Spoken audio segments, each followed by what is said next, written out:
Hello, welcome back to class. Today we are talking about hypothesis, what hypothesis is. Okay, before we go into class, let me ask you something.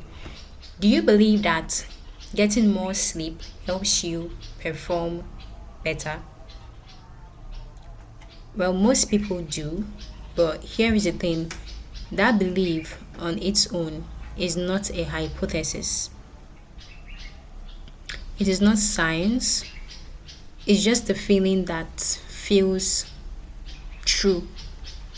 So today, or in this class, we are going to look at what separates a belief from a hypothesis and why that difference is one of the most important things you will learn or you will ever learn in research methods. Hello, I am Viola. Welcome to class. If you're new here, welcome back to my channel. Or welcome to my channel, Please stay. Thank you so much. This is episode 13. Alright, so what is a textbook definition of hypothesis?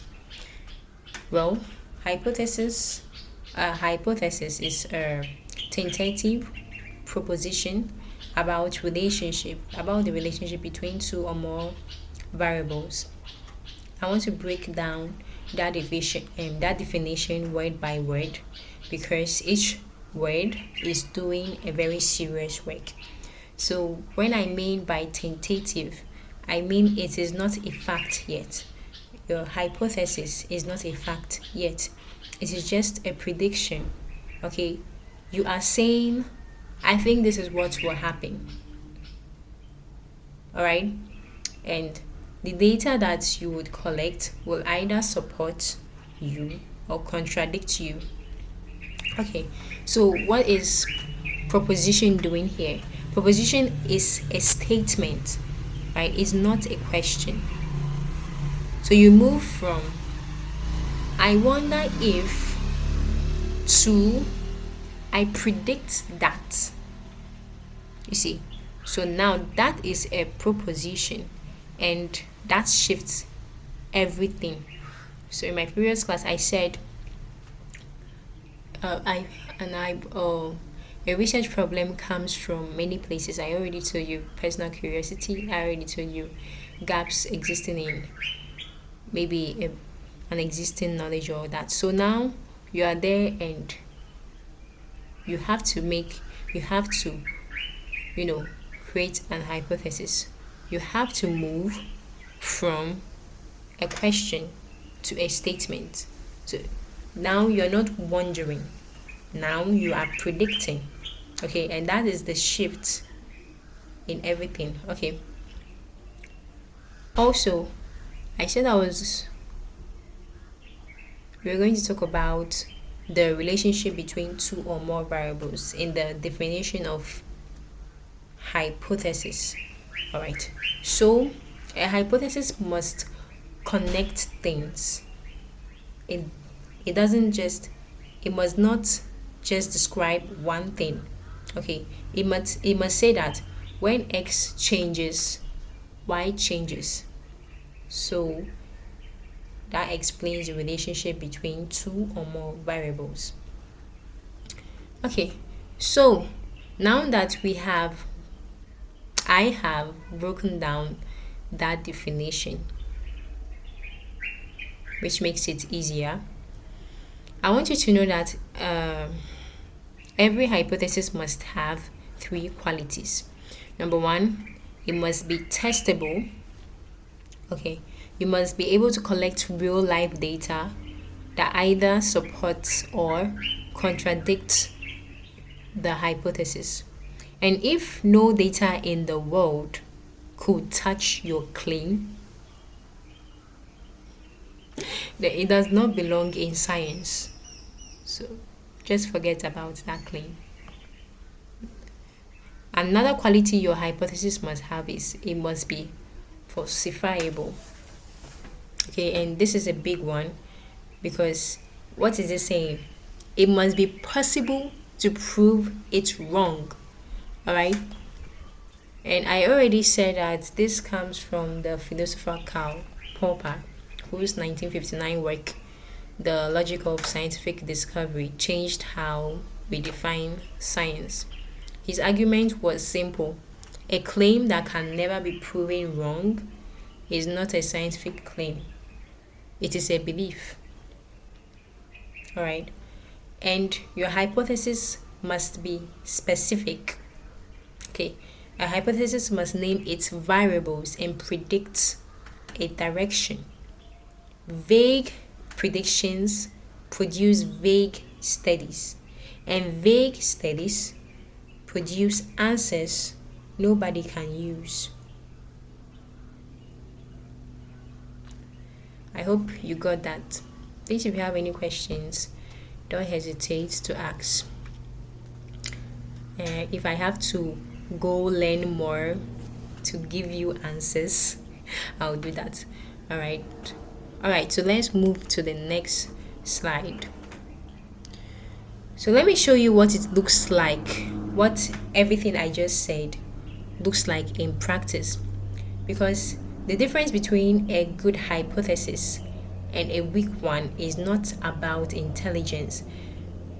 We're not talking about you being the most clever researcher. No, it's about precision.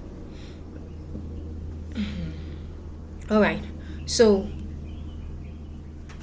here is a good hypothesis. Good hypothesis number one: students who sleep 8 hours before an exam will score higher than those who sleep fewer than 6 hours. Now, notice what this hypothesis does. It names two variables, which I told you that it is very important that your hypothesis connects, something. All right. So it names two variables, which is sleep duration. You can see the sleep duration: 8 hours, 6 hours. Okay. And exam score. Right? So now, there is a sleep duration, a connection between two sleep durations variables, and also an exam score. It specifies exact threshold, which is 8 hours and 6 hours, as I said. And also it predicts a direction. All right. What is the direction?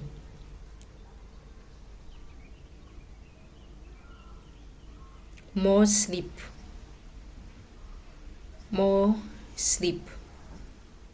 Okay. More sleep, higher score. So now these are two or more variables that have been connected. All right. Okay, so this can be tested and this can be proven wrong. So now there are two variables. Students who sleep 8 hours. One, before an exam, will score higher direction, right, than those who sleep fewer than 6 hours. So variable: students who sleep 8 hours, students who sleep less than 6 hours. Connection between two variables. Okay. Direction: they will score higher. You see, students who sleep more will score higher than students who sleep less. Students who sleep less will score lesser than, if you want to turn it the other way around, than students who sleep more. Is that not testable? Is that not specific? Right? Yes, it is. Okay. So now let's look at a very weak hypothesis, which I'm pointing at here. What did I say? So something like this: sleep probably affects exam performance somehow. This is not a hypothesis, it is a shrug, right? There are no variables named, there is no direction, Also, it cannot be tested in any meaningful way, right? It's I don't know, it's not even certain. Okay. Now, this is where I was even talking about. You are even still wondering. It's still a wonder. You've not even predicted yet. Okay. So this is very vague. It's a very vague hypothesis. And do you think this can be tested? It can't. It can't. Because now, imagine if you want to gather data. How are you going to gather data with this? Hmm? What are you going to do? Are you just going to, okay, look at people who sleep and then you now watch, oh, is it affecting? It's going to be very confusing. It's going to be a chaos. But this one, you have something to test. You have data to gather. You can go and study students who sleep for 8 hours and then study students who sleep for, you see that it's now very organized. It's very testable. That's what I want you to see. Okay, let's look at a second example here. All right, so this is a second example of a good hypothesis. Individuals who exercise 3 times per week will report lower depression scores than those who do not exercise.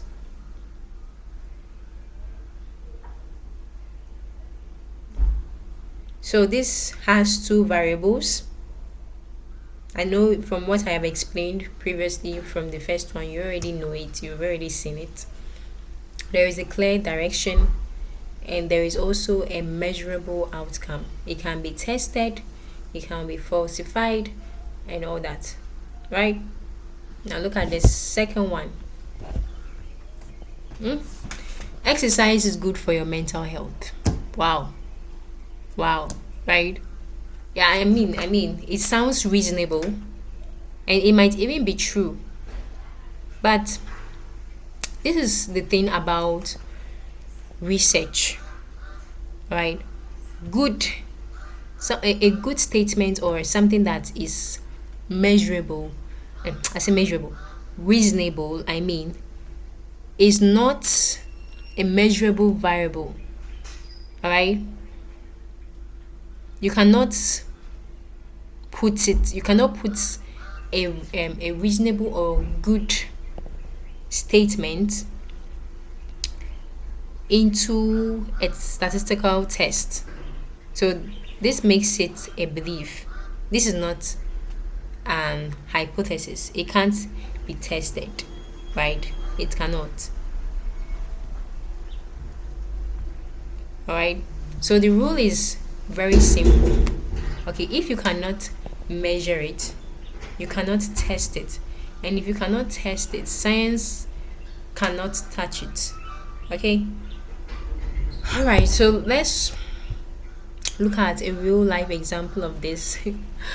I know, finally, a real life example, right? So, meet Kofi. Meet Kofi. This is my real life example. Kofi is a second year university student. He has noticed something frustrating, right? He keeps failing his Friday afternoon psychology exams, even though he studies exactly the same amount as he does for his Monday morning test. So he puts in the same effort but has different results. Okay, so his first instinct now, Kofi has identified. If you look at it in real life scenario, you see that Kofi has identified a research problem, right? Right? You can agree with me. Okay, so his first instinct will be, I think being tired on Fridays is hurting my performance. This is kind of, uh, oh my god, a hypothesis, right? Right? Now, this is an observation. Okay, it's not a hypothesis. That means, so that's an example of a bad hypothesis that I just mentioned. So this names no variables. It has no prediction, it cannot be tested. Nothing can be done about this, right?